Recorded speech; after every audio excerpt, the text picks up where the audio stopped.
One. Well, hello there, ladies and gents. I'm Tammy Sapnewski, your crypto queen. Thank you so much for popping by my channel for tonight's Ask Me Anything for the devs of Coyote Coin. In the house, we have a couple different ones. We have Mark Batman and JR the Coyote. Good evening, gentlemen. Thank you so much for popping by the court.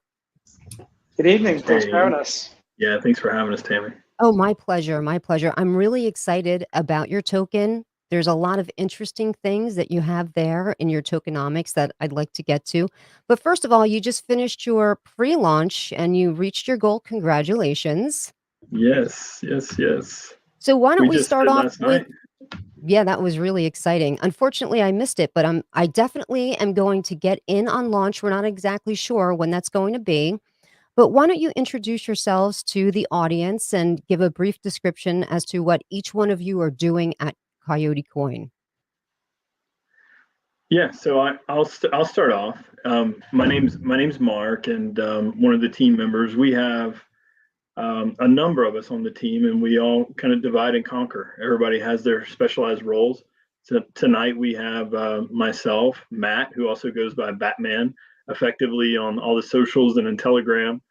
So thanks for our Telegram followers and all of our social followers out there, part of our pack out there, joining us tonight as well. We love you guys and glad that you're a part of this journey with us. And then we also have JR, John or JR. You'll hear us refer to him as.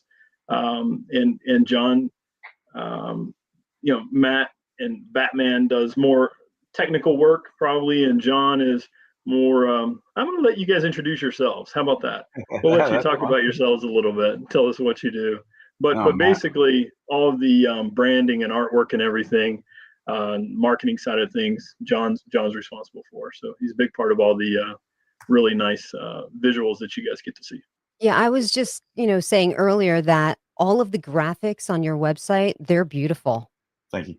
Appreciate it very, very much. I guess that'll cue me up. So yeah, my name's JR. I go by John as well. I have a pretty extensive background in design and brand development. Obviously not my first rodeo, but definitely my most exciting. Mark and I go back a long ways, and Matt and I actually work a good bit together, on the other side of our lives. So we got a really, really great network, and we kind of came together and said, hey, let's make something really amazing. And a lot of that starts with heavy planning and road mapping and so on and so forth. And so we spent a lot of time, getting everything prepared, and everything you see now is the accumulation of months and months and months of work, and a lot of creativity and a lot of sleepless nights, which I know Batman can attest to if you want to elaborate on that. So Yeah, so ever since we started off this project, and John brought me on, we've known each other for years, like you said, and I'm all things technical. The only exception being the coin itself. Although I have dabbled quite a bit in, I think I've looked through every single line of that coin by with our other blockchain devs that couldn't be on the call tonight. But yeah, everything else technical. That's all me. And we've got our two blockchain guys. I'm actually DMing them right now, making sure to get everything ready for the airdrop. But yeah, any questions, I'll do my best to answer it. And if not, I'll let you know. Fantastic. So with every token, every project, there's always the genesis story. How did it come to be? Why did you start this project? And who's going to tell that story for us? We're missing a key member for that tonight, and on other AMAs. What's that? He's on his way in now, I think. Is he? Yeah. Yeah, if he joins, we'll let him jump in, and that's our founder, Chris, and founders, Chris and Bella Hunter, and he's done that origin story on other AMAs and on our own AMAs on our Twitch channel, and we'd definitely like for him to share it if possible, but he was pulled away to handle something else tonight. So if he's able to jump in, we'll let him share. But so kind of the John, you want to take this away? You've been listening to that storyline. Yeah, I mean, I won't speak too much on behalf of Chris, but I was humbled when I received the message, funny enough, over Facebook from Mark, and said, hey, I've got a close friend of mine who's created an incredible product. I think he could really be of use, of your services. And I said, okay, I'll entertain the call. And I mean, the second I heard Chris talk and kind of hear the passion behind, and again, hopefully you get a chance to get him on here, but I heard the passion behind, behind this project. You could hear it in his voice, and you just tell that there was just heavy charisma and a real person, behind this, not just somebody looking to compete in space. And as I've said, Mark and I go a good way back, and anybody he is close with is somebody that I will seek the same relationship with, through him. And so I took the project on. We decided, hey, based on some successes Chris had, they obviously built, the coin. I'll let him speak to that. And they just didn't really have a face for it. They didn't have anybody to bring it to market. They didn't have a way to shill it out there and spread the value and spread the economics and the tokenomics behind it. And once I realized the volume of this opportunity, it was like, well, listen, I'm a workhorse and I've got a big background doing this, but we're going to need to build a team. And at that point, we put a lot of really great minds together, some of which, obviously, many of which are not on this call tonight. But we put some great minds together, and before we knew it, we were hitting our market cap in record time. And so it's been hundreds and hundreds and hundreds of hours of work across the team. And we want to build a brand. I mean, I can speak to the brand, Tammy, if you'd like for me to, just kind of the theming behind that and where it came from, if that would. That would be awesome. Okay. So funny enough, the initial concept behind this coin was something Chris had kind of wanted to do, which was called Kyoto, which is a city in Japan. And when I first came aboard, I assumed maybe some of the due diligence had been done. And as a brand strategist, I typically take that step first before I start branding something. And I thought, well, I'm sure it's been done. If it's already in the white paper, well, I should have done my traditional procedures, and I didn't. And we ended up looking to brand this, but somebody had already branded that in space. And so I remember it was a three-way text with me and Mark and Chris. And I've been in enough projects over my career where coming to a conclusion with other thought leaders in the business or in the project quickly can be challenging. And at that moment, within about 3 minutes, Mark, I think, we came up with a conclusion and said, hey, let's pivot. It was like, yep, let's do it. Let's go rebrand. Let's do something different. And at that moment, I knew there was cohesion there.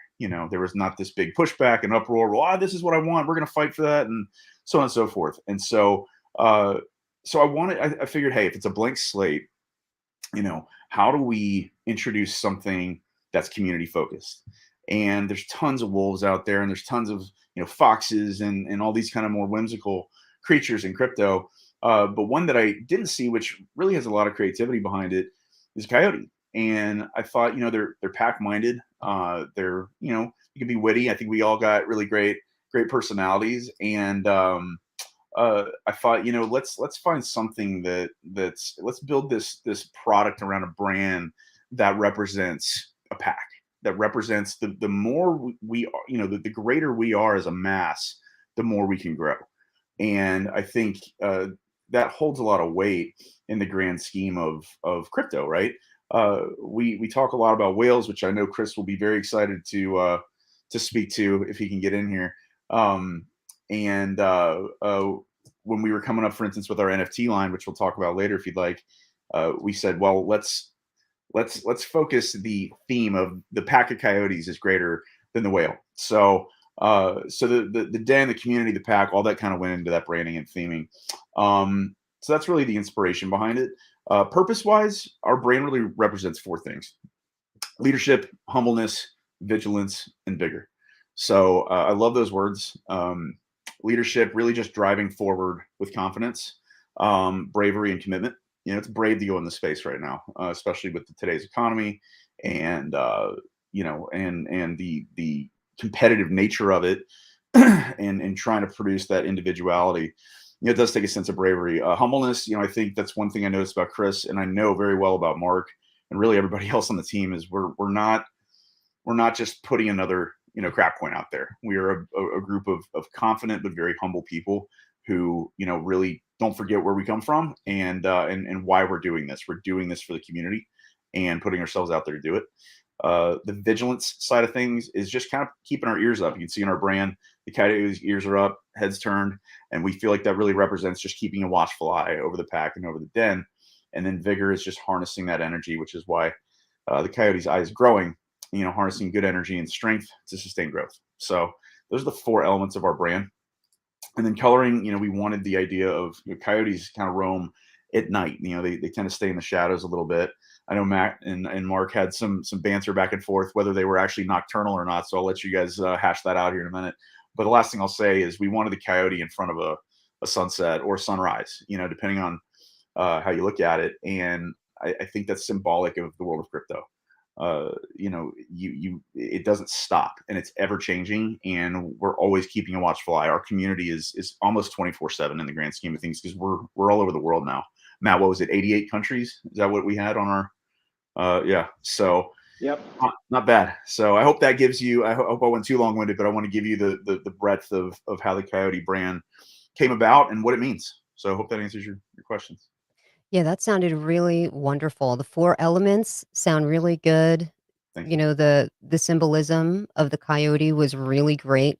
One of the main things that I always tell my people to look for whenever they're investing in a token, number 1, are the devs doxed? And clearly, you guys are all doxed. Is the liquidity going to be locked? Are you going to be audited? And if so, will you be audited by CerTic? Mark, you want to speak to that? Or Matt, either one? And I know you're dual chain, correct? You're going to be both on Ethereum and on Binance Smart Chain as well when you launch. That's Hey, correct. Matt, why don't you jump in, man? Give me a chance Yep. to talk. You got it. If I missed something, let me know. I'll go back.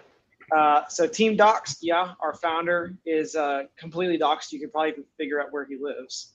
The rest of Let's us not have do that, though. Yeah, don't do that. Don't go show up at his house. Yeah, that's creepy. Don't do that. Yeah, don't do that. But that's how doxed that he is.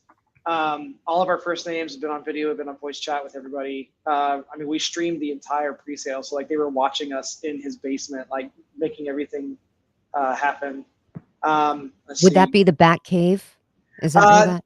No, the Batcave is my office, his was much more. He had a swinkier basement than I did. But no, we will be doing audits. We actually have contacts at OpenSea, and Open Zeppelin. Sorry. We are also going to be doing CerTic, and we're doing an initial, just a quick one that we can get out as soon as possible, because I know a lot of those are backlogged right now. We are locking the liquidity. I believe we said, was it 1 year or 3 years? Do you remember? It was in the white paper, wasn't it? 3 years. So 3-year lock on liquidity. And then, yes, we are going to be dual chain. So we're going to launch on, right out of the gate, we're launching on ERC20 and BEP20. So Ethereum and the Binance blockchain. Did I miss anything? Nope, I think that was good for now. So we're very interested in the launch because I'm trying to get my community into tokens very early. You know, I wish I had jumped on this while we were in the earlier stages, but I definitely don't want my people to miss out on the launch. The earlier that you get in, the better it's going to be. So your contract address is already posted, you said, on your Telegram, and Yeah. I think somewhere else. Are we thinking it's going to be relatively soon? And if so, how will you notify people when it's launching? Great questions. So Telegram is by far our most active community. I think we're almost 700 members in there. So all the details are pinned in Telegram. We are also going to be writing up some how-to and some help desk articles on what our contract is and how to find us for public. I definitely didn't catch every question there. How will people be notified? So we'll do it all of our socials. We'll do email. It's going to be everywhere. We have like, I think 12 or 13 different social accounts. So it's going to be a shout it from the rooftops kind of thing that we're going live and the time frame. Okay, so you're going to say, "Hey, we're going live in an hour," or is it just bam, we're live now? We'll have a heads up. So I would say probably 8 hours ish. We try to give our community a good heads up. So if we know, we'll send it as soon as we know. We did tell everybody at the end of pre-sale that we were going to have all of the tokens airdropped within 24 to 48 hours after we closed our presale. So the 24-hour mark is actually in 3 hours from now. So we're diligently working on that.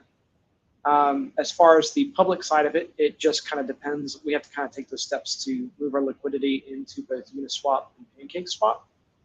So it's all based around kind of the speed of which that goes, and we can get our token listed and everything ready, and then we'll go public. Okay. So now what I want to do, because you guys have probably the most extensive white papers that I've ever seen in my life, but we are getting some questions in the chat regarding your tokenomics. And I have to say, your tokenomics are probably the most enticing, beneficial tokenomics that I've ever seen. So, without jumping too far ahead, is there a way that we can talk about the tokenomics right off the bat? Because my friend, Mrs. NFT Queen, asked about the tokenomics, and she's pretty big on the channel. So, we're going to dive down to the tokenomics. So, if you can answer that question. Sure. Yeah, I'll do the best I can. And if I have to ask the blockchain guys in chat, I'll do that. And it might just take a second. I can get back to you. So do you want to ask about something in particular, or do you want me to just kind of go over it? Yeah, if you just want to go over your what your supply is going to be, what the tokenomics are, and especially I want everyone to hear and understand that harpoon tax, because I'm loving the harpoon tax. Everybody loves it when a whale comes in, but everybody hates it when they get out and dump. So let's, if you don't mind, just starting from the very whatever essential information that somebody needs to know in order to say, yeah, this is a token that I want to get in and hodl.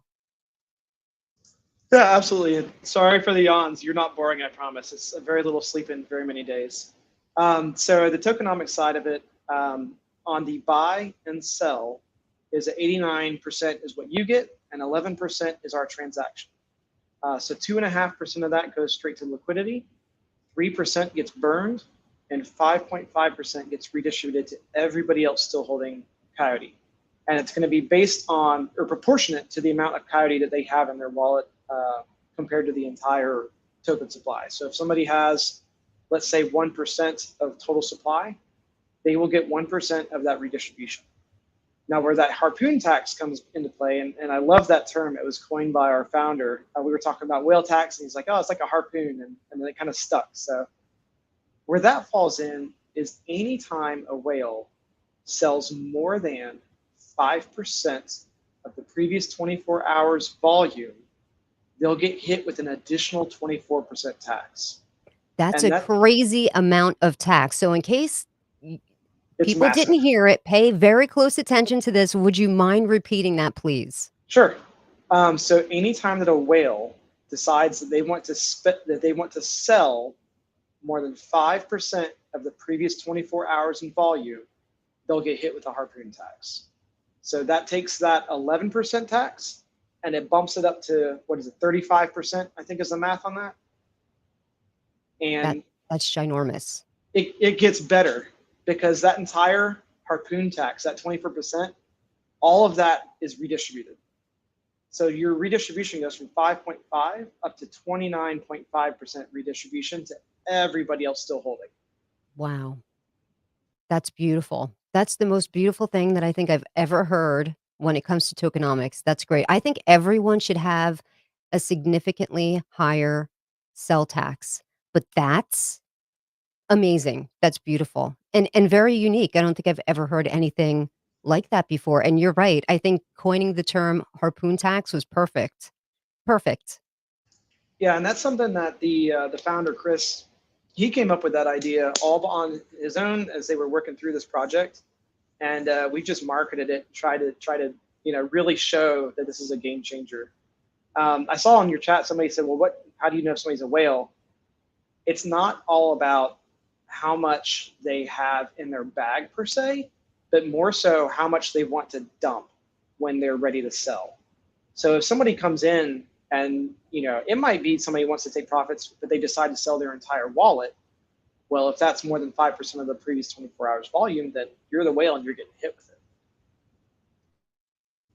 And how have you designed that into the contract? Like, how is that written into the smart contract? Are you putting a bot in place? How does that become recognized when somebody goes to do that? Yeah, that's actually built into the coin itself. So going through the code in the actual Coyote Coin itself, it will go through and it'll look at the transaction coming in. It checks into all of the previous, sorry, I just blanked on the word. It'll look at the previous volume, and then it'll do a quick calculation to see of the money that's, or the Coyote Coin that's being sold, is it over that 5%? And if it is, it'll kick in that redistribution and it bumps up another 24%. And then the transaction continues its way through. Now that's only on the sell side.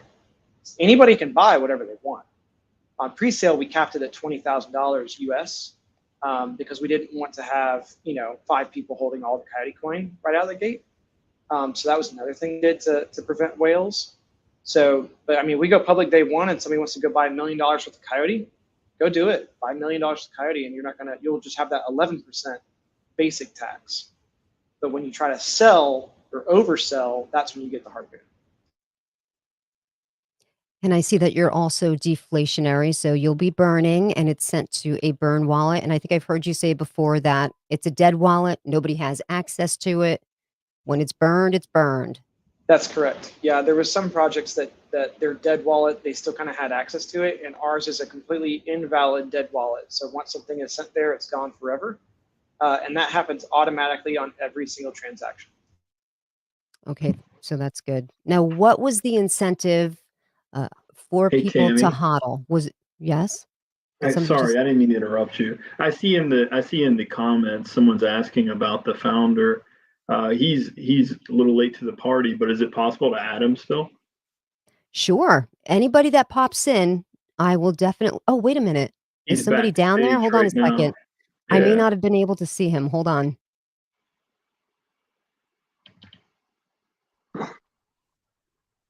Good evening. Can you hear me? Hello. There How's we it go. Hello. Good. How Hey, are everybody. you? Good. This I'm is sorry. this Sorry is I'm Chris. late.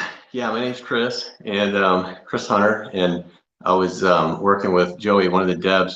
After we hit the hard cap, there was other things I guess we still had to do, and some of the stuff was things he needed me for. So he's actually over here now and working on those things, and I was trying to provide him with what he needed. And anyway, I was a little bit late getting in, but I wanted to. Hopefully, I made it before you guys were finished. We just basically got started. We talked about the wonderful harpoon tax that apparently you coined the phrase in that. That's beautiful. But everybody was kind of, not wanting to tell the genesis story of Coyote Coin. They wanted to leave that up to you. So, Okay. being that you're here now, why don't we hear the wonderful how it all came to be story? Okay. Well, let's see. It'd be. I wish Bella was here with me, but we have so many babies that sometimes she's tied up, and that's what she's been doing, is dealing with baby bedtime. So, Mhm. so because it's really a dual person story, but I'll tell it for both of us. I was always in traditional investing. I started doing that when I was like probably 14 years old. My parents set up a stock account in their name because I was too young to trade, and that was like back when you had to actually call on the phone to make a stock trade. Like there was no trading online or anything like that. You had to call a broker and do it over the phone. Mhm. So anyway, I got my start like that. Eventually, I had my own accounts, and I was good at it, and I did it for a while. And I got offered a job on the trading floor for some trading floor thing with Bank of America. But I was doing okay on my own. I didn't really want to box myself in. But anyway, long story short, I'll skip all past that. I didn't really like doing it. Like I didn't want to do it as a living because it didn't feel like it was building anything. It was kind of depressing. I made money, but I didn't create anything. And so fast forward, eventually got into cryptocurrency because I saw that was a new thing, and the returns looked more favorable and it was more exciting to me. So we started getting into that, and we got involved in some projects that they looked good, and I just sort of jumped on them and started buying them. And then once we got it, and they did well, but once I started to like pay a little bit more attention and dig a little bit, I started figuring things out, like, what's a white paper? Why is it important? Learned a little bit more about the team and started studying the way that their tokenomics work. And what I found was in the original projects, I mean, the biggest problems that we saw in those were that the devs had access to the burn wallet. So it's like, well, I thought it was deflationary, but then there was this massive wallet earning, I think it was earning reflections too. And that they were going to have control over, like, they didn't have control over it that minute, but they were going to at a given point in time. So I contacted the team and I said, hey man, this is a problem. The fact that you guys are going to have access to this wallet it means it's not really deflationary. It's just, you guys are just setting that off to the side for the moment. And then the other thing was, we would watch all the different wallets, right? Like all the different wallets. I won't say what project it was, but there was like a $200 million wallet, 150 million, like, at this point, after we bought in, and probably a week after they launched, and it went up an incredible amount. And then so some of these wallets were absolutely massive. $200 million was one, 150 million was another, several hundred million, and then it was like 75 million, 50 million, 50 million, 50 million, like all the way down. And what I watched them do with the reflections that they get, because it was one that also had static reflections. And for two things were happening. Some of the whales were dumping because the price was so high. So you'd watch it, the price would rise. You could see all the transactions in green, and it was like people buying as fast as they could come through. People were buying, $50, $10,000, $6,000, $20. People from all various, of all different means, buying in with what they could. And it would do like that for like 6 to 12 hours, right? Just rising and rising. Occasionally there'd be a little sell here or there. And then after it got to a certain point, all of a sudden there'd be like a $13 million sale in a big red candlestick down. And basically what these whales were doing is watching it. And then when it got to a point where they were happy, they would dump and crush the price down. And then it would do that again for another 6 to 12 hours. And then another one, they would dump again. And it went on and on and on. And then they got to the point where I think the whales were watching each other and like trying to beat each other to the punch. And that can only go on so long. Plus, I realized that with the reflections and the size of the wallets, and that they were proportionate, the reflections were proportionate to the size of the wallet. So they were getting such tremendous reflections that basically I made this term up. I swear it. I've seen other people use it online, but this was like right when reflection tokens were becoming a thing. And I called it a slow rug. It's a slow rug because basically you coined the phrase "a slow rug." It was I swear you. I did. I've seen other people say it, but I said slow rug before anybody was even paying attention to the reflection coins. I believe that. You heard it here first, Tammy. That's right. I certainly did. Wow. I mean, I can't say 100%, because I'm not, somebody may have said, but I'm pretty sure I did. I definitely came up with it on my own, and either someone else came up with it on their own as well, or they saw my post on Reddit and it turned into a thing, because I started posting about it on Reddit, and when I did, it actually scared some of the people, and the project but I didn't mean it as FUD. I was like legitimately concerned because we had so much money tied up in the thing, and I wanted it to be resolved. And so I contacted the team, and I posted on their Reddit, saying, hey, this is an issue. How can it be resolved? But the slow rug, it was basically that they could sell their redistributions every day, and never touch the nest egg, right? Which to me, that was just a vehicle. Unintentionally, I believe it was unintentional. I just don't think they had the foresight. I don't think they realized they never thought of that, but it turned into this vehicle for these whales to basically transfer money from the community's pocket to their own. Sell $50,000 worth of reflections every day, forever, because they never actually even decreased their original holding. You know what I'm saying? Yes. So anyway, then there was another project after that, same thing, did amazing. The return, the percentage increase on the price was amazing, but same sort of problems. And both of the projects, as soon as I saw the first AMA, I was like, oh my God, like, no offense to people that are young, but these guys were like, they reminded me of me and Mark when we were 19 years old and drinking beer and being idiots. I mean, I speak for myself at least. And it's like, the amount of money that they had, it's like, we just can't, I can't let these guys, I can't leave I can't leave that much in their hands. It just made me sweat. And then their utilities, they didn't have utilities. Neither one of them did. Nor did they even have, I think, a plan for utility. They just sort of launched it. And so all of these things combined, I just felt kind of like maybe crypto's not it, because there's all the problems. And I guess I got a little down about it. And Bella was like, we ended up selling all of those things. And Bella was like, well, if you can't find what you want, then why don't you just build it? And I was like, wow. maybe, you know what? Maybe you're right. And so then we So a started. woman planted that seed in your head? Huh? Is that your wife? A woman planted that seed in your head? She put that thought in Yes. your mind?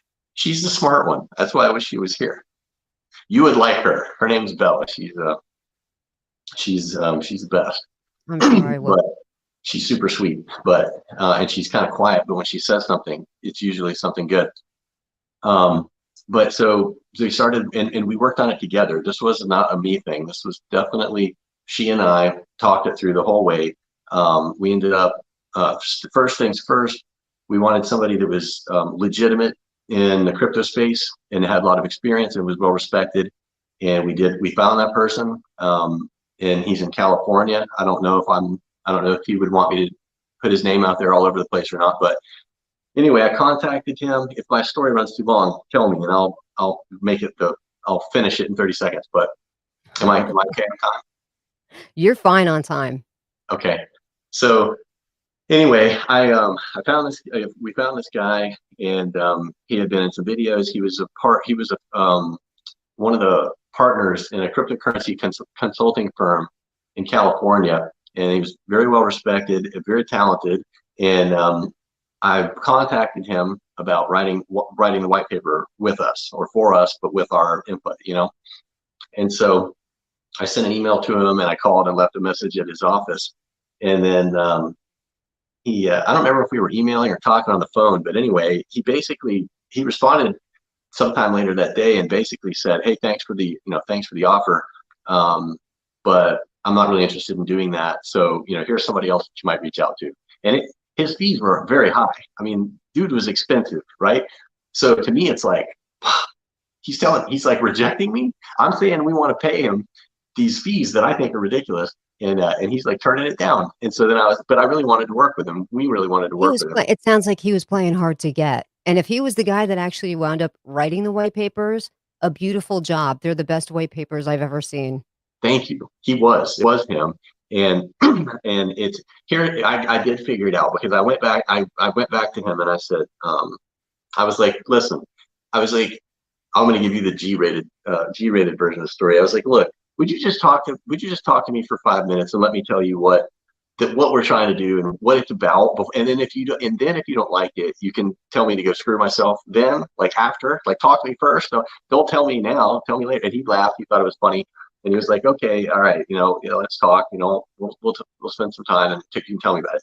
Come to find out, everybody and their brother was trying to launch a quick get rich quick scheme, cryptocurrency, and take advantage of people. And that was what he was trying to avoid. And he was so used to being approached by people that were trying to add some credibility to whatever they were doing, that he was just rejecting them. And he was in a position in his business where it's a very successful firm.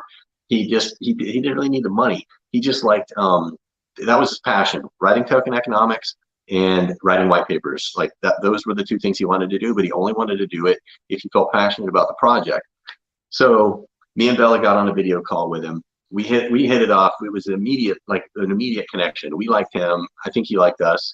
He worked with us at least. He must have liked us enough to work with us. I was going to say, clearly he must have really liked you, because he knocked it out of the park with your white papers. I clearly you made an impression there. So many people have complimented it, and it's got John's hand. it was done up another way. We had another name originally, and then there was conflict with the name, so we had to change the name, and basically we rebranded everything. So he had it all set up and actually had it done up a certain way with graphics, but John took the words and basically repackaged it in what you see it in today, which is, to me it's beautiful. The combination of his graphic ability, his artistic ability, and the way that Art wrote it, to me, I mean, like, I couldn't have imagined it, like what we wanted it to be, couldn't have imagined it being more what we wanted it to be. To me, it's perfect. So anyway, we worked with Art. We worked with him for probably somewhere around 2 to 3 months back and forth. It was a lot of discussion. Him putting, like, us giving the ideas, the general idea of what we wanted it to be, and then him coming in, and he definitely contributed to it. And he guided us so that, like, being more experienced, he helped to make, between us, it turned into something that we felt really good about. He didn't really like the high supply, but the point is there's all these different factions of people, these different groups, right? You've got basically crypto snobs. He's a crypto snob. So when I mentioned to him the projects that we liked, he was like, that's bad language. Like, I appreciate it if you don't say words like that around me, because in his circles, they're trash. You know what I mean? Like, he's into legitimate things, and those to him were not. And then you've got, like, moon coins, shit coins. I hope I'm allowed to say that. You're fine. Okay, we good. love shit coins here. Okay, good. So I'm not opposed to them either. And then you've got traditional investors, right? Because Dad and all these guys that I have been around growing up from a kid, like his advisors from different financial institutions, that's like a whole nother group of people, and they don't like crypto. Like, I've talked to some of them about this, and when I talked to them about it, they got excited and they wanted to know more. I wasn't like shilling it to them. I was excited about it, and I was just telling them about it at lunch whenever we would go. And so, but there's that whole traditional investor side, and a lot of those guys aren't comfortable with this. They don't understand it. It's kind of like the Wild West. That's why I kind of welcome regulations if they come. I hope they come, as long as they're not too heavy-handed. People need to be protected, because there's a lot of crooks that take advantage of this open situation. Right, But I agree. so you've got moon coin lovers, shit coin lovers, crypto snobs, traditional investors who are kind of afraid to come into the space. And the idea that we had is we wanted to make something that attracted them all, right? A little something for everybody. So we built the structure of the way that the way that the team would run and the way that the coin would run, kind of like a corporation, right? Like, there's performance unlocks, like the same way Elon Musk gets paid in Tesla stock. He gets paid if Tesla stock reaches certain price points, then it unlocks stock for him. So yeah, let me get down to that page on the white papers, because I found that fascinating. So you guys aren't going to get paid unless you do a good job. Basically, here we go. Well, the way that there's an initial allocation, and then but anything in the future that we will not be able to touch it. We won't get it. It'll get burned. But it's sort of like what happens after a coin launches, right? Like, say the team gets an allocation, and then the coin, no wonder there's so many, they lose interest. I mean, once it gets high, what's the point? They want it to get high, and then they end up selling it and they walk away from it, right? Because here's the deal. Any cryptocurrency that doesn't have utility or isn't Doge or something like that, it's like, people just love it and it's just fun and they want to be a part of it forever. Any cryptocurrency that's not like that and doesn't have a utility is a Ponzi scheme. Basically, if you think about it, the people that get in early get paid with the money from the people that show up late. And when they stop attracting new people, the game's over, and whoever's the last one holding the bag is the last one holding they lose. The bag, right? Is the last one holding the bag is the last one holding the empty bag. There's nothing there. Exactly. So, and that's what happens. I think that's why all these projects, they fail, because there's no incentive for the team to continue to work past the moon point, right? It gets to that point that, yeah, wait, great, let's sell. Then they start selling, and people see them selling. and then everybody starts selling, and then it dies. I mean, that's how, if you look at cryptocurrency, just about any cryptocurrency graph that isn't on a major on a major exchange, or several, it basically looks like this. It comes out, it has this parabolic rise, and then it crashes down to a certain point, and then it kind of just dribbles off to nowhere, and then it ends up in the cryptocurrency graveyard, right? Because people lose interest, they move on, they have a 20-second attention span, they're off to looking for the next new project. For a cryptocurrency to succeed long term, and I'm probably saying, I mean, you obviously know a lot about cryptocurrency, I can tell, but I'm explaining We're all learning every single day. You'd be amazed Yeah. with little things that I pick up every single day, and everybody should. But this is fascinating. I love this. I love Coyote Coin. I love it. You know, thank you. But that's the stuff we were trying to.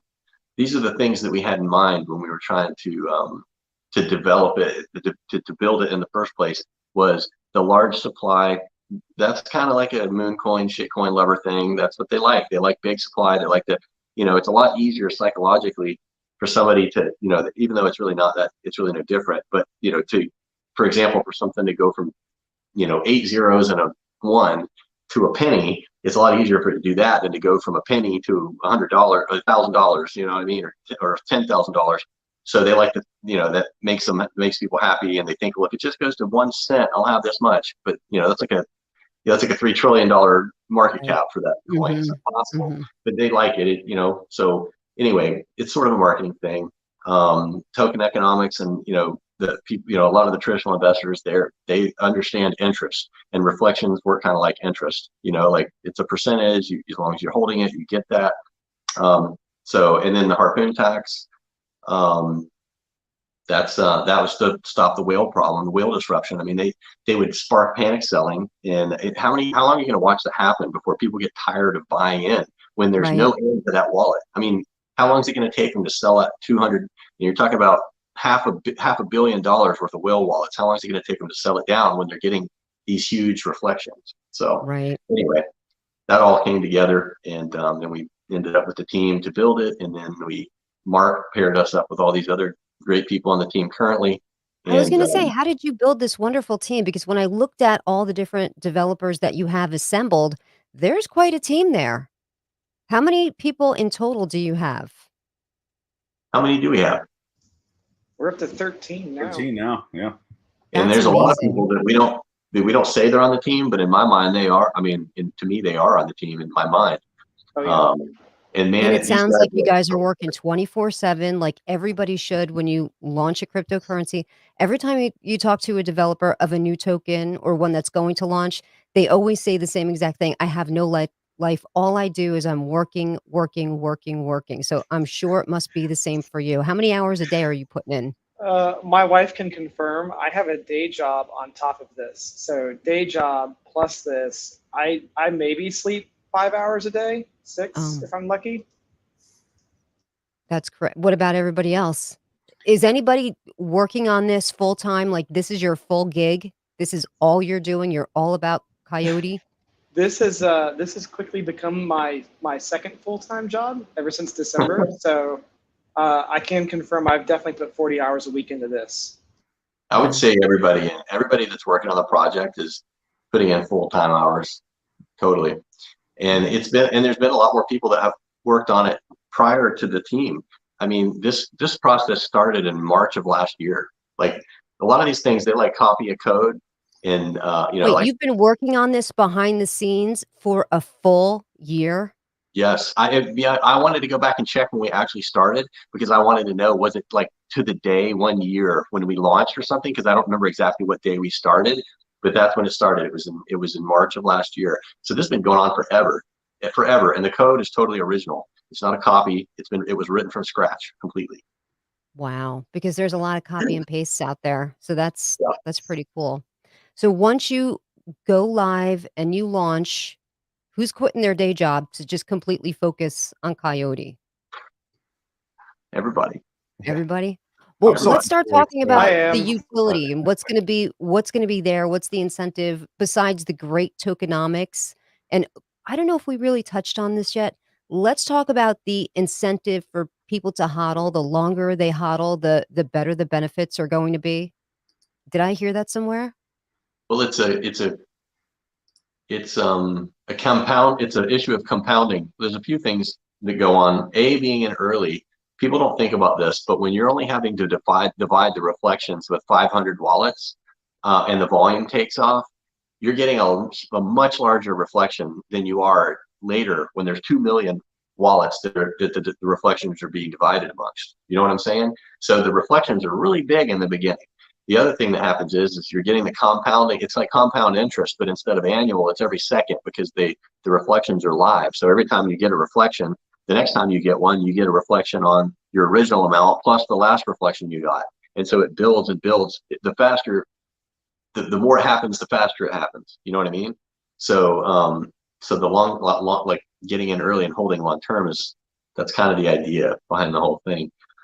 But I don't know if anybody else wants to speak to that before I'll run my mouth on the utility for a little bit if you guys want, but I'm talking a little bit much as usual. I think you're doing a great job though. Like this is like I said before, this is when you're used to looking at token launches and you look at white papers, they look exactly like the website, except for it might be worded a little differently and it's just chock full of pictures and there's no additional information here. Like your white papers are chock full of wonderful information. Everything sounds really great and wonderful. And it's not that cookie cutter, okay, we're going to do a play to earn game and then we're going to do NFTs and then we're going to do like it's always the same cookie cutter. This is what we're going to do for utility. So being that your white papers look amazing, I'm really psyched to hear about everything that you're going to be doing for utilities. And how long is it going to take to make that happen? We were just talking about that actually yesterday, I think it was last night. After we were so focused on launch, we had the utilities already. It's been a thing, that we've been working on it. But the getting launched, it's like you got to focus on the battle in front of you for the moment. And we were so consumed with the ICO that we almost stopped talking about that for a minute, for a couple of days, 2 or 3 days, while this whole ICO thing was going on. The transition from DX sale to doing the ICO. I mean, first of all, I want to mention, I don't know if anybody's talked about this yet, but when we changed from DX sale to the ICO, it totally was a trust game. Like that put us in a position where everybody that's going to contribute during the ICO, they were doing it based on trust. There is no third party like DX sale collecting the money. They were literally they sent $1 million, just shy of $1 million BNB to the team's wallet. Wow. That to me is such a statement of trust. Like it's almost overwhelming to think about, because that money means something to those people. A lot of them. Some people maybe not as much as others, but I know that in those people that participated in that ICO, that some of them sent money that was dear to them that they needed. And it wasn't something that was done lightly. And the trust that they put in the team, man. That speaks something to me about the team. And it speaks something of you guys too, because sometimes people take the money and run. Oh, you Yeah, sent me the exactly. money? Okay, peace out. So BSC is a minefield of that very thing. And I think that's why a lot of the white papers and the websites it's like lazy, right? Like make the white paper and then just basically use the white paper to make the website. Just copy, might as well just have one thing, white paper website. And I think it's just because they slap things together, because it's a scam. They're not trying to build anything long term. They're trying to build something to pump and dump, and then move on and do it again. Not everybody is that way, but I think there's a lot of it. So anyway, that was something, and it went off really well. We nothing against DX sale. They were really good to work with, until we hit certain points. We realized that it was just more beneficial to do it this way. But so what else did you want to talk about before the utility? Was there something else? nope, let's jump into the utility. Okay. So, and of course, this is going to be a conversation that comes up over and over again, but this goes back to what I was talking about before, which is basically any cryptocurrency other than like Doge or something like that, but like to me, it's like a Ponzi scheme if there's not a utility. What makes a cryptocurrency, in my mind, something long term is either that it's actually going to be used as a currency or there's some sort of a service or a product of some kind that generates revenue. That's what I think keeps people interested long term, because the hype train only goes so far. You can hype for a week, 2 weeks, month, maybe a couple months. Eventually, people are going to get bored. They're going to stop leaving. You can only market, exchange listings are nice. That's a good little bump. You could, say you're going to burn some tokens, that causes a momentary spike, and then it comes right back down. But real long term, all the ones that I think have, done the best long term, they have some real utility. I don't remember which one it was, but one of them has a thing where they compete with Amazon for like servers or something, and drop these big server computer stations in the ocean with big cables, and they charge the people that use those servers. They accept payment only for the service, only in their token, right? It gives people a reason to buy it and have it, and they made a business, and then in turn a currency that you have to use their service. So that, to me, those are real utilities. We have my focus has always been that the utility be something technical in nature. I said a little bit about it too much the other day, and the guys reeled me back in because I start getting excited and I talk a little bit too much. But the best way I could explain it is to say this. I don't know. Some people will know this, and some people maybe they're watching may not be old enough to remember this. But there was a time when people bought music on CDs, and so then piracy started. Right? People could download. They could just download the music, and they could just download it for free. But it was illegal, and their computer would get a virus. Right? So anyway. It just messed up the whole music industry. The artists weren't getting the royalties and getting paid like they were supposed to. The record labels weren't either. People were, worried that the police might, they might get in trouble for downloading too much free music. Napster. You're talking about Napster, when people started using exactly. Napster. Okay. Mm-hmm. So what happened around that time also was Apple ran Steve Jobs off. His company outgrew him. He was no longer in sole control, and they ganged up on him and they booted him, and they ran along like that for a little while, and then they started to fail, and then they said, Steve, come back. So Steve goes back to Apple, and they're working on 125 different projects, and he says, look guys, scrap all that shit. We're going to focus on 3 things, and it's going to be the iPad, the iPod, and iTunes, right? And so they did that. And they took this complicated situation, this mess that the music industry had become, and they made it simple, and they made it inexpensive. So download any song you want for 99 cents. It's legal, and you don't have to get virus. You're not going to get a virus. And they revolutionized the music industry. Of course, now we're on to streaming and other things, but but I mean, everybody knows Apple. They're a huge powerhouse, going to be for a long time, even if it's just riding off the coattails of that.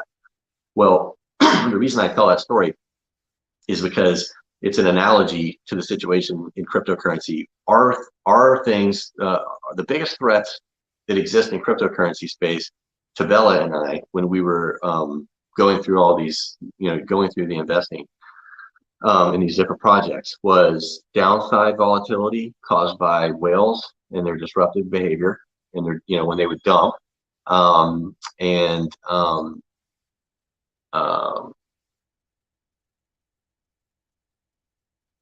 had a good way to say this.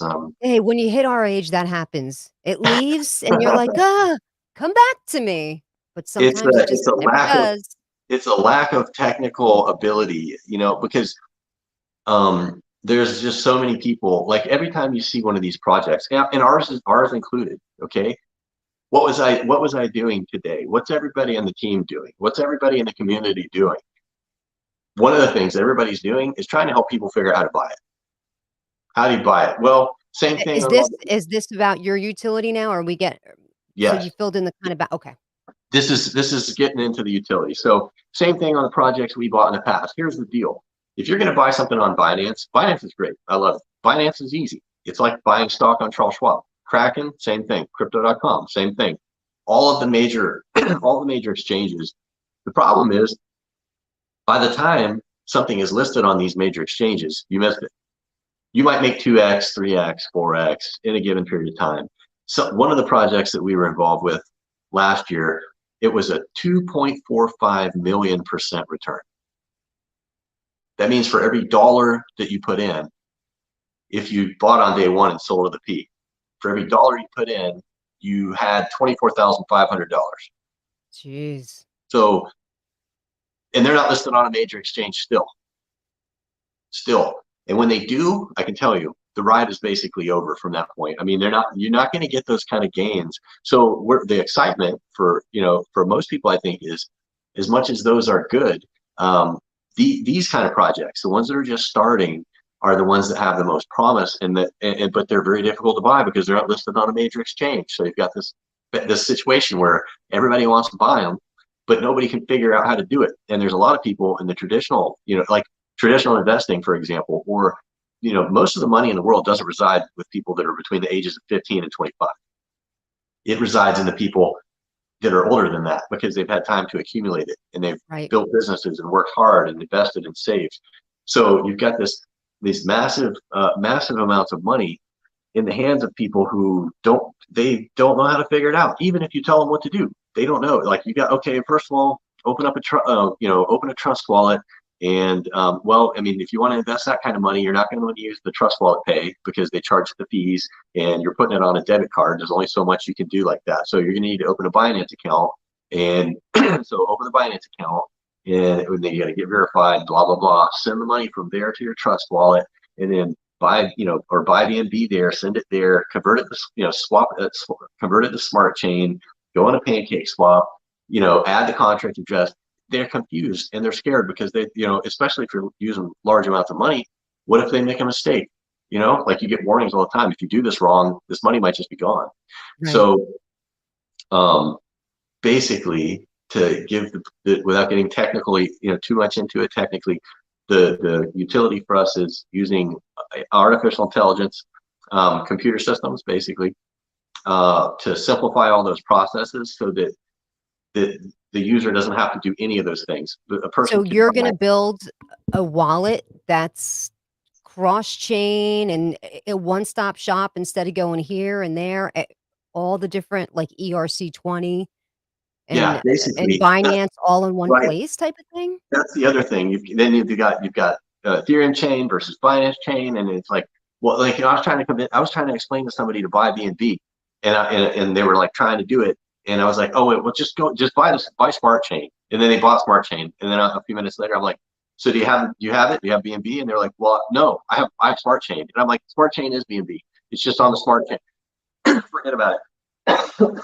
So it's just too much confusion. It's too much of a pain in the ass. And the utility for us is to basically do for the crypto space what Steve Jobs and Apple did for the music industry. The idea is, I don't want to mess around with the utility unless it's revolutionary, unless it's something that could be industry changing. It's not exciting to do something, it's like, oh, make a casino. Nothing against guys doing casinos, whatever. That's just, to me, that's not what gets me out of bed. I don't get excited about that. But that was the general idea that whale, how can we stop the whale problem? We did that with our coin. I hope we're going to see. It'll be really interesting to see how the harpoon tax plays out. And with the transaction fees, we wanted it to be deflationary. It is. So anyway, and the utility is basically, it's centered all around that, using AI to simplify these processes so that you can buy any brand new project, or it could be on a major exchange, or it could be one day old, and all you have is contract address, and dumb it down so that it doesn't matter. Somebody that's 95 years old, you hand them a phone or put them at a computer, and they can basically buy anything they want. Now, is that going to be on an app or is it going to be a desktop? I think we've been talking about that, and I think we're gonna end up making both. But I don't know if I would call it a wallet. I don't know. I mean, yeah, we're gonna need. I don't know if I would call what we're building a wallet necessarily. What would you call it? Because you come up with good names. So I have a feeling that when you finally do name it, what that's going to be, it sounds like it's gonna have a good name, good tagline, good, because I love harpoon tax. You coined Well, the phrase "slow rug," so I'm sure it's gonna be good. I'm getting messages What, is that I'm somebody telling you talking you too leak much. too much? I know that you weren't supposed to talk too much, but, the thing is people wanna hear what it is. I They know. I know you probably talked a little bit too much about it. Somebody in the chat was like, "Don't talk about it, someone's gonna steal it." So I Right. don't know That's how the much whole idea. people The know reason. on Telegram too. It sounds like they might know a little more than maybe you're even sharing right now, and I get that because you don't want somebody to steal your idea because Right. it is a little cutthroat like that, so I do understand. So I get that sounds wonderful. How long do you think that would take to make realistically? And then after that, is there going to be any further utility? We do have, well, the idea was is that we would create that and then associate with it a small fee so that people would, it basically like the other example I was giving, where people will have to pay the small fee in our coin, which then we would have to figure out what to do with the transaction fee. I don't know if we would want, if we would, somehow we're going to tie it back to this one, but I guess. Um, but that was the idea, that we would use ours as a currency for that, and it would be something really small, unnoticeable, but that would add up over the course of all the transactions that take place, because that would allow such a flood of people to get into the crypto space that are currently not into these kind of projects. If it was made possible and they didn't have to struggle, then it would allow a lot more people in. But yeah, the thing is, I guess I talk a little too much about it, and that's it's a tricky, it's a tightrope act to try to balance, because if you say, hey, what's your utility, and you say, I can't talk about it People don't because believe someone you. will They're steal like, it. "Oh, here we go, another And guy then they with say, this is bullshit. promises." You don't have one. You're full of it, right? You guys you're scammers or something like that. So on the one hand, I feel like the need, we've got to give people information so that they can see that it's something. On the other hand, it's competitively secret information in a way, and in the beginning we wouldn't talk about it at all because I wanted to get a good head start. And that's why I don't want to go into the technical details too much, because I don't know, somebody could figure it out, I guess, on their own. Um, but that's the tightrope act, is how do you let people know what you have without letting people know what you have, you know? Right. Mhm. So beyond this wonderful thing that we don't know too much about, but it sounds absolutely wonderful because I really can understand that because I was trying to walk my brother through a wallet purchase. He's not that much older than me. He's 52 and he's like, "Yeah, no, I don't get it. I don't get it." I'm like, "Okay, then you're not going to get." It's like so if that can be simplified and I always said that if there's a way to make this process easier for people with money to get into it, it'll be wildly adopted. It's just that, little barrier of funding whatever it is they're going to use as their app Right. or their wallet or whatever it is. So I that sounds amazing. Well, Beautiful. thank you very much. Um, As far as the time frame's been discussed, and I can tell you that I know what the time frame is, and even if we double it or triple it, based on the idea that whatever we think it will take, it might take longer, which tends to be the case for everything in my life that I've ever worked on. If I think it's going to take this long, it takes 2 to 3 times that long. Um, but I think the consensus in the group is that we not talk about the timeline publicly right yet, just because. we know how that goes. When people Yeah, release yeah, but timelines and they don't meet those deadlines, they get punished in the it's bad. charts. Like people Yeah, get but I can say pissed, they it's start not. thumping. So I hear you. Yeah. Yeah, it's not going to take years. It's going to, but I won't say exactly what we've got in mind for the length of time, but we'll be working on it. The launch was the fight at hand. The ICO now launch, and utility has been something that's been worked on, but it is the number one priority as soon as we're finished with this public launch. That's it. And that and exchange listings, because obviously those will be important. But that's sort of the idea. You start out with the hype train, it's useful. You got some hype train, exchange listings, while the utility is being fully finished and developed so that we can implement it. And then at the end of the day, utility takes over. There's revenue generation, and that's basically the long-term plan for the whole thing. Right. I mean, that sounds That, incredible yeah, and awesome. And when I'm hearing about it, I'm hearing, when I was reading your white papers, I got the same feeling I got when I read the terrarium white papers. I'm like, this is going to be a serious project. Like, it's not a meme coin. There's a serious team here. There's a plan in place. And this is before I even knew you'd been working on it for a year in the background. I had no idea that you were even, that was going on. So that's even way better. To me, this is going to be something that is going to be a long play, but it's the real thing. And I'm just going to hodl. And I want to get in early. I want, as soon as you like ding ding, ring the bell, I want to be there. I want to jump in because I think that, speaking with you and listening to other interviews that you've done, you're very smart. You have a good head on your shoulders. Your team is wonderful. This thing that you're going to build sounds absolutely amazing. And like you said, could be revolutionary. So for me, it sounds like a long play. And I don't mind the long play. I don't mind parking my money someplace where I know it's going to multiply. So I love this. Well, thank Love you so it. much. Is Thank you there so much. anything beyond, although that's all I would need to hear to get me to buy it? Let's say somebody's on the fence right now. They're like, if they only had like a couple extra little thing, like, do you have any other utility that you'll be doing besides that? Believe you me, that's enough for me because I think that's awesome. But for other people that might be looking for something extra, is there anything beyond that? I can speak to that a little bit I if you was want, say, yeah, hit Chris. it, Matt. Yeah, I was just saying, I'm gonna let somebody else. Yeah, so John hit on this a little bit earlier about the coyotes and the nature of them and how we're scavengers, we're scrappy, and we get stuff done.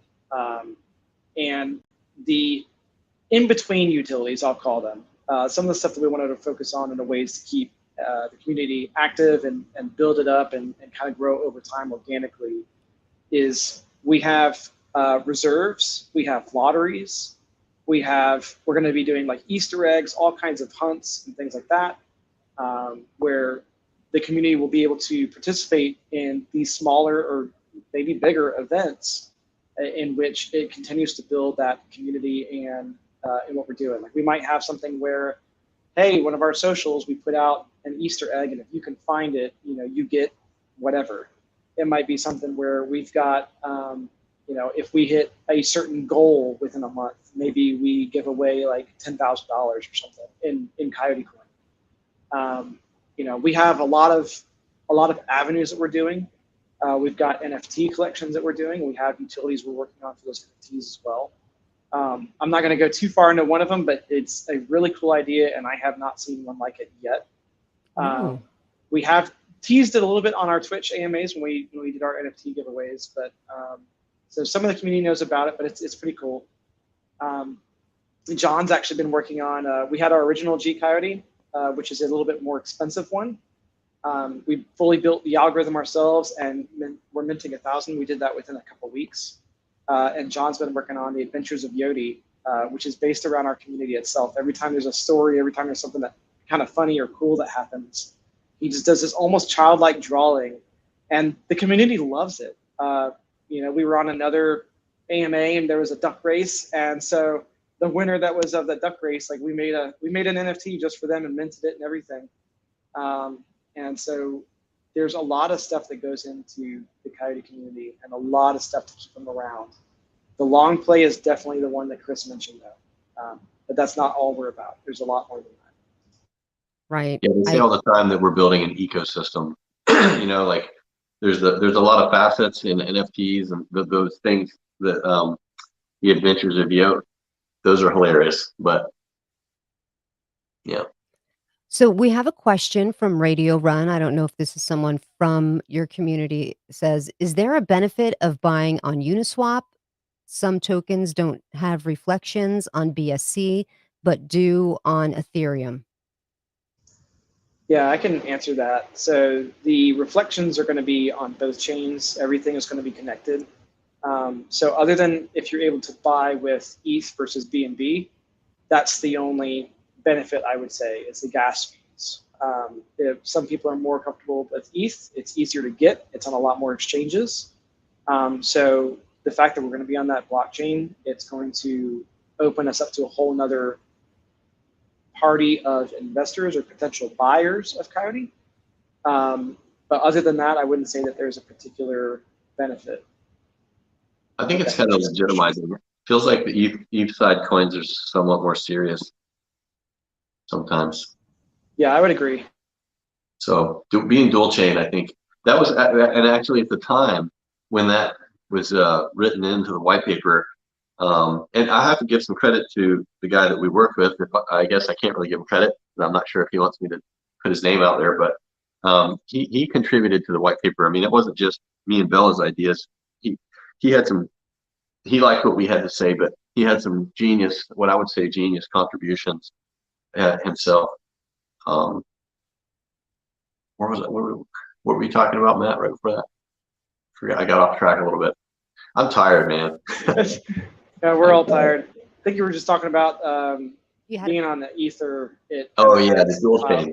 It was definitely there wasn't such a thing at the time. As a matter of fact, when we talked about it, I don't think it was just like future proofing, right? Like one day, one day the ETH chain's going to get their fees in line, and you'll want to be on both.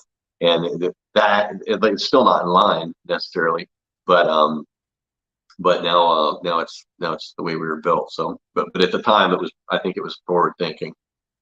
I don't think there was any. If we had launched when if we did like most, which was start preparing and launch a month later or a week later, it probably would have been the first dual chain coin. But we waited and worked for a year to get to the point where we're finally launching. So, I have a question. How do you think the exchanges are going to respond to the whale tax, the harpoon tax? Is that something that the exchanges can do? Let's say if you launched on Bitmart, is that something they would implement? Matt, sounds like a you question. I would say that's probably more of a blockchain guy question. So I will DM them and ask if they have answers. If not, follow up with us later and we'll get answers for that for sure. Joey was here somewhere, but I lost him. I don't know if he's still here or not. So there's another question from Master Toad saying, are whale reflections capped?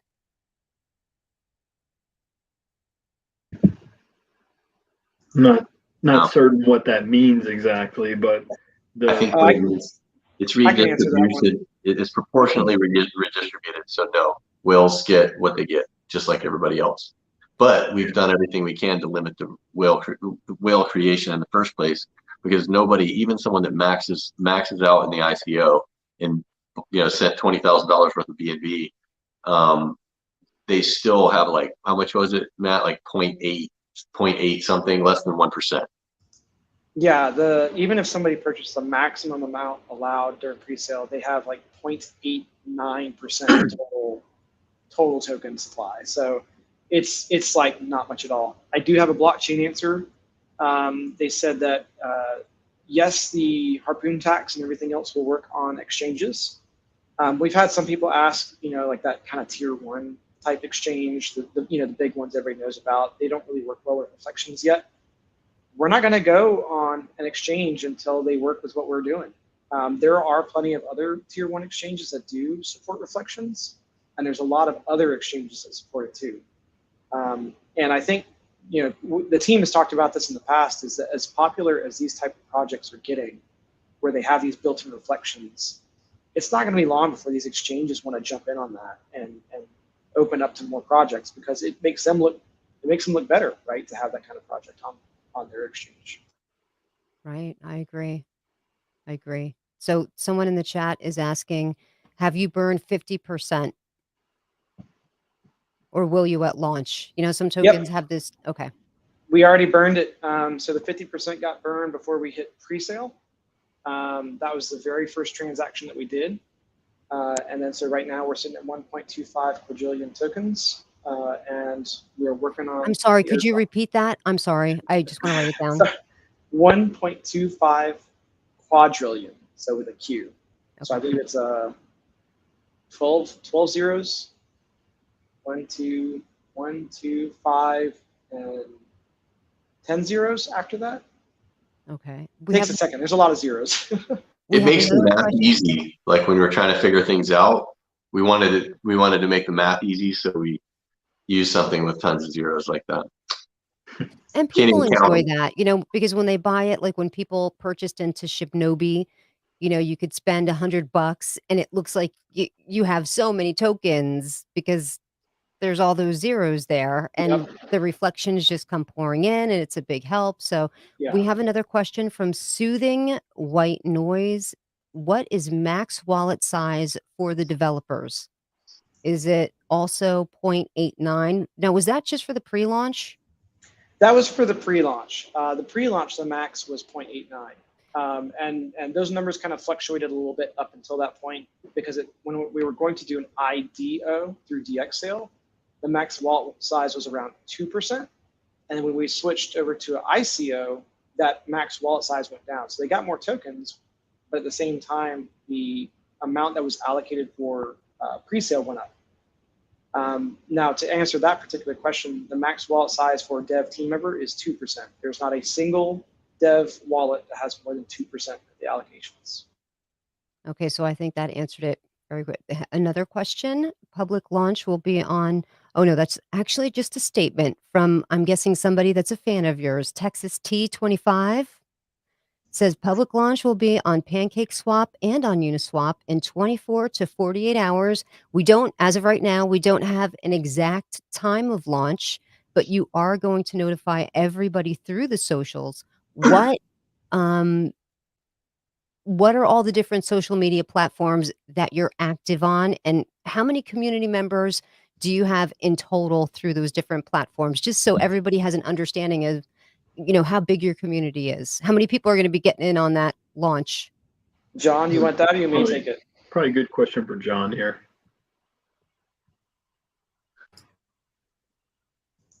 You're muted, buddy. You got to unmute. Sorry, I hit it twice. You are that guy. I clicked, I double clicked. I got fast hands over here. I'm sitting here shilling graphics to our Telegram community while we're working. So always multitasking. So no, I was just asking Zeke to get our full count on socials in from Discord. So I think he's working on that for me. So our most popular, I would say, I mean, tell me if you guys agree, but I feel like our most popular communities are definitely Telegram and Reddit. You know, Twitter's growing really fast. Discord's definitely growing really fast. We have a lot of activity on our Telegram channel. You know, we've seen a lot of our growth in there. We just passed 700 members actually. So we're really excited to kind of see that continue to grow organically. I've been really proud of that. So Good. So Well, we're getting another question from Soothing White Noise. So dev team members gets, it's a little, it gets approximately 50,000 worth of, I want to say YOTE. I guess he's trying to put Yeah, Coyote YOTE. tokens Yeah, that's the right. Yeah, That's from the the that's symbol. get-go. Yeah. Oh, okay. Let me check math real quick, because like I While said, he checks that math, I was going to say that it's funny that you mentioned Shinja. That's the symbol for Shibnobi, you know, and Yeah. we met one of the guys, that was one of the founders for that project, and I think it was maybe Clume or one of these other guys that they're big on the Reddits for us.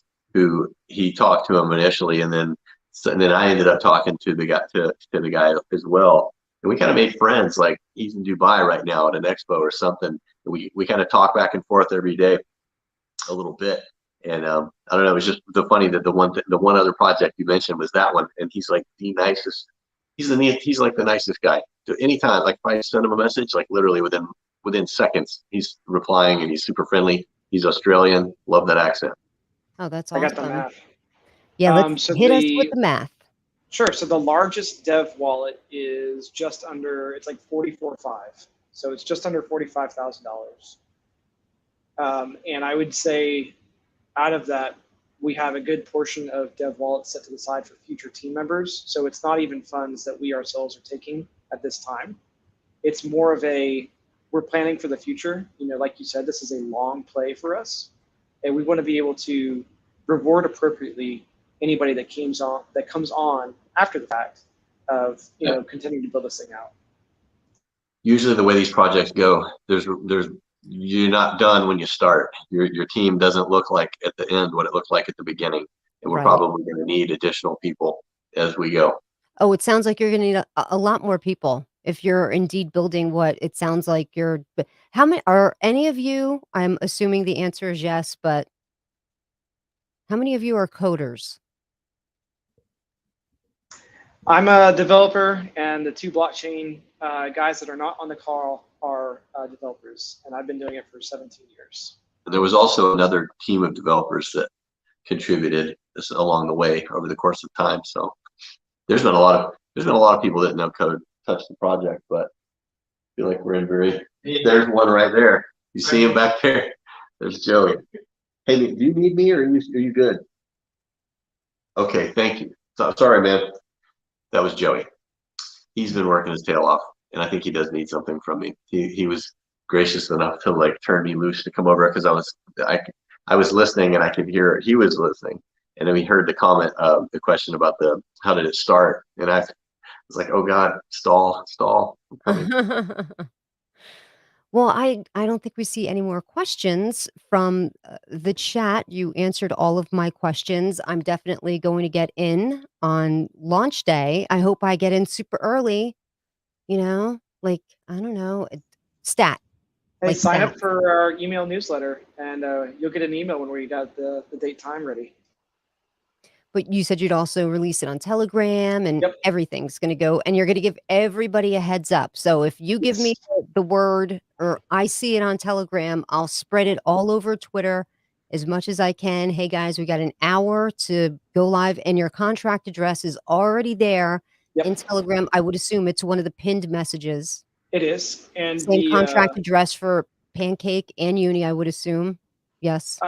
Yeah, right now the contract address up is for the Smart Chain Network. And also as part of that, Joey that was behind him just said that you can actually, anybody that knows it can actually go look at that contract right now, and they'll see how the transactions happen, because it's all part of that.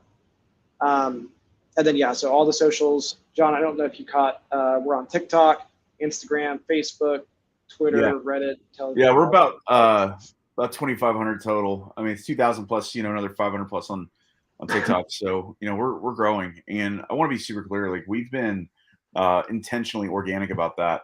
Obviously, because we're pre-market, right? So we want to be reasonable, and we want to be intentional in all of our marketing efforts. There is obviously intent, as we talked about, to, have advertising and marketing budget. But even with that, we just, I've said this the other day, we don't like to just throw spaghetti at the wall and see what sticks. We want to be very intentional with everybody's hard-earned, money into this, and time. And so we're always listening to the community. We get some really awesome affiliate programs and stuff like that coming up as well that are very rewarding. And we've gotten a lot of good feedback in our Telegram channel about that. So if you guys have questions, definitely hop over there and hit us up. And I'd like to say that you didn't approach me for an AMA. I actually slid into the voice chat, and I was like, hey, you guys want to come on over? I'm not charging them for this AMA. It's completely free. I just wanted to hear about Coyote Coin because I was very interested in it. And it was so great to have you guys agree to come on, because not everyone takes this opportunity. Even though I'm like, I dangle a free one, not everyone grabs it. So I really do appreciate that you guys took the time to come on over to the Crypto Queen channel, answer my question, answer all of the different questions from the people in the chat. I very much appreciate your time, and I am very excited about the potential of Coyote Coin. Very. So I appreciate you. Thank you very much for your hard work that I didn't even know you were working on it for a whole year before now. So really, thank you. But do you think there's any finishing touches that you'd like to say before we sign off? I'd like to jump in and say something if you guys don't mind real quick. Tammy, can we give a shout out to our mutual friend that kind of connected us? Another YouTube channel? No? Yeah, maybe. Oh, yeah, go ahead. Yeah. Yeah. Okay. All right. So kind of a mutual friend of Tammy's that kind of connected us, Sandstorm. Some of you guys probably are already liking his channel, but just want to give him a quick shout out to like his channel. Tell him to have us on his channel as well. We'd like to do an AMA with him, but I wanted to give a shout out to our community. We have a great community. We have Shill Team 6 or whatever we're calling those guys now. We just put together a Shill team. we put together a shill team. We have some awesome people in there. But even before that, we have some guys helping out, adminning different channels, guys and girls for that matter, and they're fantastic. They're holding down the fort day and night and answering questions and programming bots and doing all the things that need to be done. So we have an awesome community that helps prop us up and allow us to focus on a lot of other things. And they've all become like family to us as well. So I just want to give them all a shout out. Guys like Ryan, Dale, Clume, Troy, Devin, you name it. We have some great guys. Nira has been spending a lot of time in the chats too and helping out. So great team of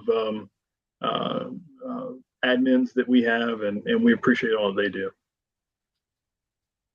I would add All to right. that. We've Great. got the best pound for pound. If I left anybody out, I apologize. we would on it, I mean, not intentionally, but pound for pound, I would second that. I don't, we may not be the biggest yet, but pound for pound, I would say our community and our team, talking about them, we got the toughest crew. We've got the toughest, hardest working crew. I couldn't imagine anything better. And just to give an idea of the market cap, a lot of people ask about the market cap and what we would deem a success. I think other people have a different idea of what successful is. If it's anything, if we don't make it over $1 billion market cap, to me, I'm going to chalk it up as a failure. I'm kind of serious. And never mind. I was going to say, oh, do you have a timeline for that? But we all know about timelines, so you better not answer that. That's not the goal. That's not the goal. That's the minimum for me. And it's not about money. It's like a video game or something. It's like high score. If we don't, if we hit $1 billion, I'd be like, okay, that's a good milestone. 5 billion, 10 billion, somewhere in that range is really. If you ask, what's the goal? That's what I'm shooting. That's what I want. I don't know. Not everybody sees it the same way. It's not about, but like I said, it's not necessarily a money thing. It's an accomplishment thing. To see what we build become something like that. Yeah, I think you're gonna need a lot more than 1 billion, because at one time, Saitama was a 1 billion token. So I think Yeah, the billion's a minimum. That's minimum. The bottom. If we don't crack $1 billion. Sorry, Dad. Somebody said 1 zillion in the chat. Master Toad says 1 zillion. So he's very confident in you, it sounds. So that's great. Is that somebody from your community? I don't recognize the name. I just think it's funny. Doesn't sound familiar. Okay. Well, it sounds like you have a new fan then after tonight. So that's great. Guys, I'm already following you on Telegram. So I also follow you on Twitter. I don't do much Reddit and Twitch, and I don't do any of that stuff. It's confusing for me. The Twitch is confusing. So I just follow you on Telegram. I will allow I'll put the word out on Twitter to my subscribers when you're about to go live, because I definitely, like I said, I have the same feeling about this token that I had with Terrarium. And I was right about Terrarium. And I have although I think this is going to be a little bit of a longer play than that, because it sounds like you're doing something different, but bigger. Although it's not going to be, well, I know you can't leak too much, so never mind, scratch that. But I think it's going to be very exciting. And I freaking love the harpoon tax. Every token that's a serious token should do that. They should punish people who want to just flip the token and sell. And so I don't know why more people don't do it, but it's a great thing that you're doing it. And I'm very excited about your project. And thank you so much for coming on, gents. I really appreciate you taking the time. I know you're really busy, so I'm going to let you guys skedaddle for now, but I thank you so very much for coming over to the court of the Crypto Queen. And that's going to do it here for me tonight, guys. As always, I thank you so much for joining me. Hoping to bring you some value with some new projects to get into. And Coyote Coin is sounding like an amazing project. It's definitely one of those on my hit list. Well, that's going to do it here for me today. I thank you so much for joining me. And until next time, remember, try to only buy on those red candles unless you're getting in on launch. That's only a green candle, right, guys? All right, guys, let's say goodnight to everybody. Good night, everyone. Good night. Thanks for having us. Thanks for having us. Tammy. Bye, guys. Thank you so much.